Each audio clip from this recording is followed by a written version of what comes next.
അസ്സലാമലൈക്കും നമസ്കാരം. ഇന്ന് ഞാൻ വന്നിട്ടുള്ളത് ഒരു ഇരുമ്പൻ പുളി അച്ചാറിൻ്റെ റെസിപ്പിയുമായിട്ടാണ്. വീഡിയോ ഇഷ്ടമാകുന്നുണ്ടെങ്കിൽ ചാനൽ ഒന്ന് സബ്സ്ക്രൈബ് ചെയ്യണേ. സബ്സ്ക്രൈബ് ചെയ്യുമ്പോൾ ബെല്ലൈക്കൺ പ്രസ് ചെയ്ത് അതിൽ ഓളം ഓപ്ഷൻസ് കൂടെ ഒന്ന് ക്ലിക്ക് ചെയ്യണം. അപ്പോൾ ഈ ഒരു അച്ചാർ ഉണ്ടാക്കാൻ വേണ്ടിയിട്ട് ഞാനിപ്പോൾ ചൂടായിട്ടുള്ളൊരു പാനിലേക്ക് 3 സ്പൂണോളം സൺഫ്ലവർ ഓയിൽ ചേർത്ത് കൊടുത്തിട്ടുണ്ട്.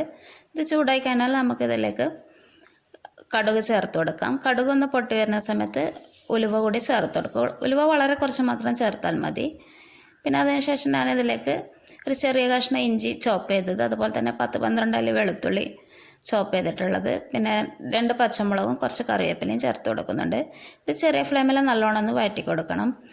പിന്നെ അച്ചാറിൽ സാധാരണയായിട്ടുള്ള എണ്ണയാണല്ലോ ഉപയോഗിക്കാറ്. ഞാൻ സൺഫ്ലവർ ഓയിലോ അല്ലെങ്കിൽ പാം ഓയിലോ ഒക്കെയാണ് ഉപയോഗിക്കാറുള്ളത്. പിന്നെ വെളിച്ചെണ്ണ ചേർക്കുമ്പോൾ ഒരു പഴകിയ രുചി വരും, അതുകൊണ്ട് ഞാൻ വെളിച്ചെണ്ണ ഉപയോഗിക്കാറില്ല. പിന്നെ ഞാനിപ്പോൾ ഇതിലേക്ക് 2 വറ്റൽമുളക് കൂടി ചേർത്ത് കൊടുത്തിട്ടുണ്ട്. ഇത് ചെറിയ ഫ്ലെയിമിൽ നല്ലോണം ഒന്ന് പച്ചമണം മാറുന്നത് വരെ ഒന്ന് വഴറ്റി കൊടുക്കുക. പിന്നെ ഈ ഒരു അച്ചാർ നമുക്ക് ചോറിനൊപ്പം കഴിക്കാൻ നല്ലൊരു ബെസ്റ്റ് കോമ്പിനേഷൻ തന്നെയാണ്. പിന്നെ ഞാനിപ്പോൾ ഇതിലേക്ക് 1 കപ്പ് ഇരുമ്പൻ പുളി ചേർത്ത് കൊടുക്കുന്നുണ്ട്. ഞങ്ങളുടെ നാട്ടിൽ ഇതിന് ബിളിമ്പി എന്നാണ് പറയുന്നത്. ചില സ്ഥലത്തൊക്കെ ഇതിന് ഓർക്കപ്പുളി, കോയക്കപ്പുളി എന്നൊക്കെ പറയാറുണ്ട്. ഇത് ചേർത്തിട്ട് മീഡിയം ഫ്ലെയിമിൽ നല്ലോണം ഒന്ന് വഴറ്റി കൊടുക്കുക. നമ്മൾ ഫ്ലെയിം കൂട്ടി വെച്ചിരുന്നാൽ വല്ലാണ്ട് ഇതൊന്ന് വെന്ത് കോയണ പോലെ ആവും. മീഡിയം ഫ്ലെയിമിൽ പെട്ടെന്ന് തന്നെ നമുക്കിതിൻ്റെ ഒന്ന് കളറും മാറി വരും. വല്ലാണ്ട് വെന്ത് അടിയാൻ പാടില്ല, അതൊന്ന് ശ്രദ്ധിക്കണം. ഈ ഒരു കളറ് മാറി വരുന്ന സമയത്ത് നമുക്കിതിലേക്ക് മഞ്ഞൾപ്പൊടി ചേർത്ത് കൊടുക്കണം. പിന്നെ ഉപ്പ് ഞാൻ ഈ ഒരു സമയത്ത് ചേർക്കുന്നില്ല. അപ്പോൾ ഇതിലേക്ക് ആവശ്യത്തിനുള്ള കുറച്ച് മഞ്ഞൾപ്പൊടി ചേർത്ത് കൊടുക്കുക. മഞ്ഞൾപ്പൊടി ചേർത്തതിന് ശേഷം ഞാനിപ്പോൾ ഇതിലേക്ക് 5 ടേബിൾ സ്പൂണോളം മുളക് പൊടി ചേർത്ത് കൊടുക്കുന്നുണ്ട്. ഞാനിപ്പോൾ കാശ്മീർ റെഡ് ചില്ലിയാണ് ഉപയോഗിക്കുന്നത്. പിന്നെ എരിവുള്ള മുളക് പൊടിയാണെങ്കിൽ അതിനനുസരിച്ചിട്ട് നമ്മൾക്ക് ചേർത്ത് കൊടുക്കാം. പിന്നെ ഞാനിപ്പോൾ 1 സ്പൂണോളം അച്ചാർ പൊടി കൂടി ചേർക്കുന്നുണ്ട്. ഇത് ചേർക്കാൻ താല്പര്യമില്ലാത്തവർക്ക് ഉലുവയും കായും പൊടിച്ചിട്ട് അങ്ങനെ ചേർത്ത് കൊടുക്കാം. ഇത് ചെറിയ ഫ്ലെയിമിൽ നല്ലോണം ഒന്ന് പച്ചമണം മാറുന്നത് വരെ തന്നെ വഴറ്റി കൊടുക്കുക. പിന്നെ റെസിപ്പീസൊക്കെ ട്രൈ ചെയ്ത് നോക്കുന്നുണ്ടെങ്കിൽ എല്ലാവരുടെ അഭിപ്രായങ്ങളൊക്കെ അറിയിക്കണം. വീഡിയോ ഇഷ്ടമാകുന്നുണ്ടെങ്കിൽ ലൈക്ക് ചെയ്യണം. പിന്നെ ഞാനിപ്പോൾ ഇതിലേക്ക് ചെറിയ കഷ്ണം ശർക്കര കൂടി ചേർക്കുന്നുണ്ട്. ഇത് ഓപ്ഷണലാണ്, ആവശ്യമുണ്ടെങ്കിൽ ചേർത്താൽ മതി. ചേർക്കുമ്പോൾ ഒരു പ്രത്യേക ടേസ്റ്റ് തന്നെ ആയിരിക്കും.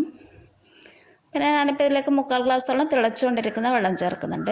അച്ചാറിൽ നമ്മളെപ്പോഴും വെള്ളം ചേർക്കുമ്പോൾ തിളച്ചുകൊണ്ടിരിക്കുന്ന വെള്ളം മാത്രം ചേർക്കാൻ വേണ്ടിയിട്ട് ശ്രദ്ധിക്കുക. പിന്നെ അച്ചാർ റെഡിയാക്കി കഴിഞ്ഞ ശേഷമാണ് ചെയ്യുന്നതെങ്കിൽ തിളപ്പിച്ചാറിയ വെള്ളം മാത്രം ഉപയോഗിക്കാനും ശ്രദ്ധിക്കണം. പിന്നെ ഞാൻ ഇതിലേക്ക് ആവശ്യത്തിനുള്ള ഉപ്പ് ചേർത്ത് കൊടുക്കുന്നുണ്ട്. ഉപ്പ് നമ്മൾ ആദ്യമേ ചേർത്ത് കഴിഞ്ഞാൽ അത് പെട്ടെന്ന് അടിഞ്ഞ പോലെയാവും, അതുകൊണ്ടാണ് ഈ ഒരു സമയത്ത് ചേർക്കുന്നത്. ഞാനിപ്പോൾ ഇതിലേക്ക് ഒരു 1/4 ഗ്ലാസ്സോളം വിനാഗിരി ചേർക്കുന്നുണ്ട്. ഏകദേശം 50 ml മാത്രമേ ചേർക്കുന്നുള്ളൂ. മുമ്പ് ഞാൻ കോവക്ക അച്ചാർ ഈ സമയത്ത് കുറച്ചധികം ചേർത്തിട്ടുണ്ടായിരുന്നു. അപ്പോൾ ആ ഒരു വീഡിയോ കാണാത്തവരുണ്ടെങ്കിൽ ഒന്ന് കണ്ടു നോക്കൂ, ഞാൻ ലിങ്ക് ഇവിടെ കൊടുക്കാം. പിന്നെ ഞാനിപ്പം ഇതൊന്ന് നല്ലോണം ഹൈ ഫ്ലെയിമിലൊന്ന് തിളപ്പിച്ചെടുക്കാം. പിന്നെ ഞാനിപ്പോൾ ഇതിലേക്ക് 1.5 ടേബിൾ സ്പൂണോളം പഞ്ചസാര ചേർത്ത് കൊടുക്കുന്നുണ്ട്. ഇത് പഞ്ചസാര എന്തായാലും ചേർക്കണം, എന്നാലേ നമുക്ക് ആ ഒരു എരിവും പുളിയോ എല്ലാ ടേസ്റ്റും ഒന്ന് ബാലൻസ് ചെയ്യാൻ വേണ്ടിയിട്ട് പഞ്ചസാര എന്തായാലും ചേർക്കണം. ശർക്കര താല്പര്യം ഉണ്ടെങ്കിൽ ചേർത്താൽ മതി.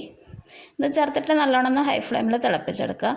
ഒരിക്കലും ഈ ഒരു പുളി വെന്ത് കുഴയാൻ പാടില്ല, അതൊന്ന് ശ്രദ്ധിക്കണം. പെട്ടെന്ന് തന്നെ നമുക്ക് തിളപ്പിച്ചിട്ട് ഫ്ലെയിം ഓഫ് ചെയ്യാം. നമുക്ക് ചൂടാറിയ ശേഷം നമുക്കിത് പ്ലാസ്റ്റിക് ജാറിലോ അല്ലെങ്കിൽ ഗ്ലാസ് ജാറിലോ ഒക്കെ ഇട്ട് അങ്ങനെ സൂക്ഷിക്കാവുന്നതാണ്. അപ്പം നമ്മുടെ അടിപൊളി ഇരുമ്പൻ പുളി അച്ചാർ റെഡി ആയിട്ടുണ്ട്. എല്ലാവരും ഈ ഒരു റെസിപ്പി ട്രൈ ചെയ്ത് നോക്കണം. നിങ്ങളുടെ അഭിപ്രായങ്ങളൊക്കെ അറിയിക്കണം. Thank you for watching.